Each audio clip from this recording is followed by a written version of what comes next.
In today's video, we're going to take a look at pedometer. Let's get right into it. Set the length of your steps. Most kinds of pedometer will automatically be able to detect your steps without any input from you. However, to be able to calculate the total distance you've walked, some require you to set the average length of your stride.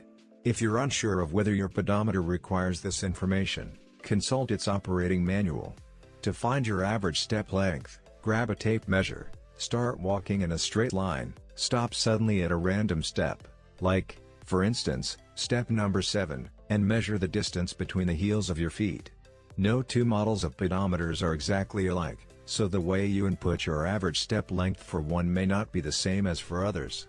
Some common pedometers are set like this: press the mode button until you see a reading for your miles traveled. Press set. You will see a default step length setting, usually about 30 in, 75 centimeters. Number 2.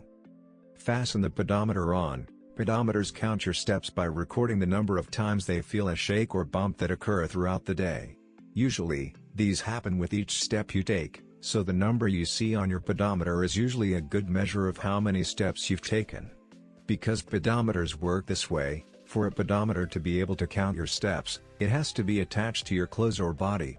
The most common types of pedometers are worn by clipping them to the edge of a pocket, the waistband of a pair of pants, or a belt so that they rest on the hips. These usually work best if they're aligned with the center of the thigh.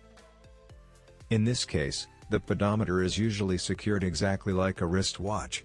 Some high-end devices called accelerometers that function similarly to pedometers are even worn on the foot or ankle. Number 3. Start moving. Once you've attached your pedometer securely, and ensured that it's on, you can usually begin moving, and it will count your steps automatically. Every time the pedometer shakes from the up and down motion of an average stride, it registers another step. You're not limited just to walking when you wear your pedometer. You can also jog and run. Number 4. Check the pedometer at the end of the day. When you're done walking for the day, for instance, right before you go to bed, remove your pedometer and check the number of steps you've made. If you're aiming to increase your fitness, record number and take pride in the day's accomplishment. Over time, you can increase your fitness by gradually raising the number of steps you take per day.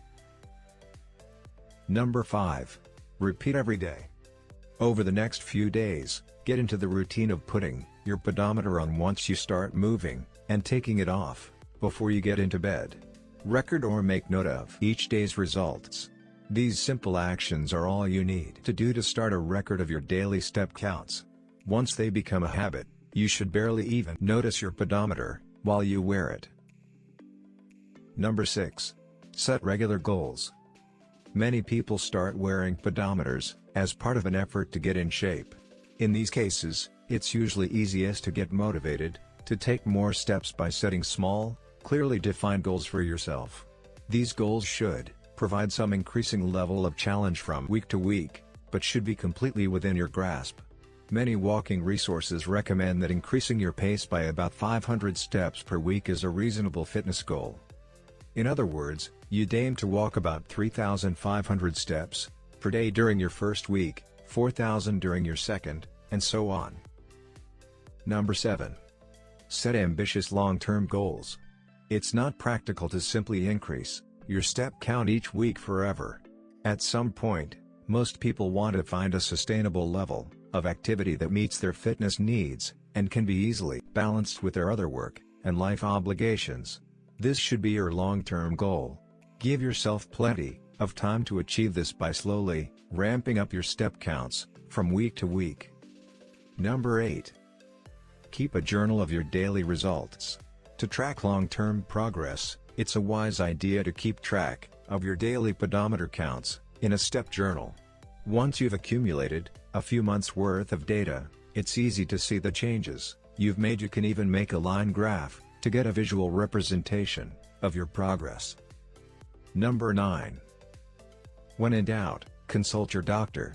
If you're unsure of whether your short-term or long-term step goals are reasonable, talk to your doctor.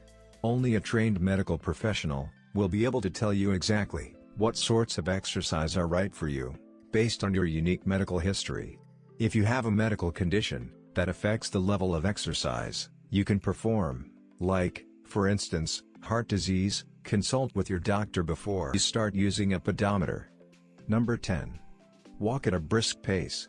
In general, the quicker you move the harder your body has to work, the more energy it uses, and the more calories you burn. For instance, a moderate weight person can burn about 70 more calories per hour by increasing their walking speed from 3.5 to 4.5 miles per hour, 5.6 to 7.2 kilometers height. Most health resources define brisk-paced walking at about 3.0 miles per hour, 4.8 kilometers height, or greater. Note that, in addition to providing better exercise, brisk-paced walking also decreases the amount of time you'll need to take to walk any given distance, freeing up more time for you to do other things with your day. Number 11. Use movements besides walking. As noted above, pedometers don't just measure steps while walking. Since they record any sort of rhythmic, repetitive, up and down motion, they're also useful for recording your steps during any number of other exercise activities. Keep in mind, however, that because your average stride length may differ for these activities, the distance reading you get may not be accurate. Below are just a few other activities for which a pedometer can measure your steps: running, hiking, climbing stairs, jump roping. Some pedometers even have options to measure your speed and distance on a bicycle. Number 12. Use your pedometer to help you count calories. In general, people lose weight over time if they spend more calories per day than they take in from their food. If walking is your only form of daily exercise, you can use your pedometer to help you stay on track for your weight loss. Since your pedometer can tell you how far you've walked, you can use any online calorie calculator to find how many calories you've burned based on the distance you walked. Number 13. Keep yourself motivated for the long haul. Keeping your daily activity at a reasonable level isn't like a New Year's resolution that can be abandoned a few weeks after it's made. It should be a lifelong commitment. People who make a habit of exercising, with or without a pedometer, experience longer, healthier lives on average than people who don't. However, try to stay motivated as you use your pedometer to make the task of consistently exercising much easier. Remind yourself of your goals when you don't feel like exercising. Reward yourself when you achieve minor goals. Get a healthy amount of rest every day. Listen to exciting, captivating music.